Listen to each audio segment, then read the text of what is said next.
কাশ্মীরের পেহেলগামে পর্যটকদের ওপর হামলার পর উত্তেজনার মধ্যে পাল্টাপাল্টি পদক্ষেপে এবার পাকিস্তানের উড়োজাহাজের জন্য আকাশসীমা বন্ধ করে দিল ভারত। পাকিস্তানের মালিকানাধীন সব ধরনের পাকিস্তানি উড়োজাহাজ ভারতের আকাশসীমায় ঢুকতে পারবে না বলে বুধবার ৩০ এপ্রিল রাতে ঘোষণা দিয়েছে নয়াদিল্লি।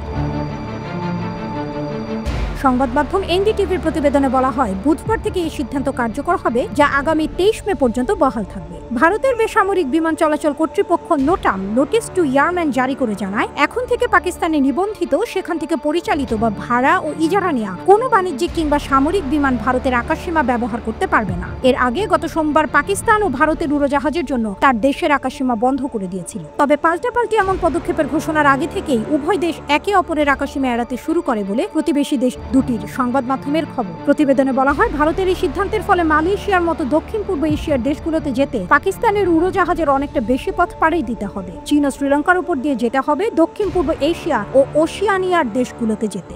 এতদিন এসব গন্তব্যে যেতে সাধারণত পাকিস্তানের উড়োজাহাজ ভারতের উপর দিয়ে যাতায়াত করে থাকে। সেই পথ বন্ধ হয়ে যাওয়ায় পাকিস্তানের এয়ারলাইন্সগুলোর ব্যয় বাড়বে, সময়ে বেশি লাগবে।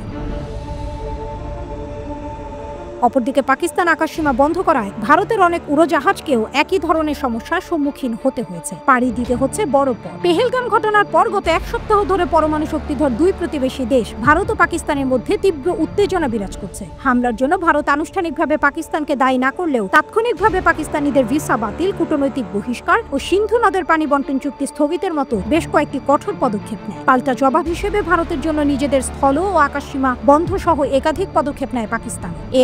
গত মঙ্গলবার মন্ত্রিসভার এক বৈঠকে ভারতের প্রধানমন্ত্রী নরেন্দ্র মোদী ভারতীয় সেনাবাহিনীকে পাকিস্তান হামলার জন্য পূর্ণ স্বাধীনতা দিয়েছেন বলে খবরে বলা হয়। ক্রমবর্ধমান উত্তেজনার মধ্যে পাকিস্তানের উপপ্রধানমন্ত্রী ও পররাষ্ট্রমন্ত্রী ইসাক দার বুধবার ইসলামাবাদে এক যৌথ সংবাদ সম্মেলন করেছেন। সেখানে তিনি বলেছেন, পাকিস্তান আগ বাড়িয়ে উস্কানিমূলক কোনো পদক্ষেপ নেবে না, তবে উস্কানি দেওয়া হলে কঠোর জবাব দেওয়া হবে। নিরাপত্তা সূত্রের বরাত দিয়ে পিটিভি নিউজ জানিয়েছে, ভারতীয় বিমান বাহিনীর ৪টি রাফায়েল যুদ্ধ বিমানকে অধিকৃত কাশ্মীরে টহল দিতে দেখা গেছে। এরপর পিএএফ এর বিমানগুলো তাৎক্ষণিকভাবে ভারতীয় যুদ্ধ বিমানগুলোকে দেখতে পায়। পিএএফ এর কঠোর পদক্ষেপের ফলে ভারতীয় রাফায়েল জোটগুলো আতঙ্কিত হয়ে পড়ে এবং পালিয়ে যেতে বাধ্য হয় বলে প্রতিবেদনে উল্লেখ করা হয়। নিরাপত্তা কর্মকর্তারা আরও জানান, পিএএফ জেটগুলো তাদের টহল দেওয়ার সময় দ্রুত ভারতীয় যুদ্ধ বিমানগুলোকে শনাক্ত করে, যার ফলে রাফায়েল জেটগুলো তাড়াহুড়ো করে পিছু হটে যায়। প্রজন্ম টিভির প্রতি রইল আমার অনেক অনেক শুভকামনা। ভালো করছে, আরো ভালো করুক, আরো এগিয়ে যাক এই কামনা করি।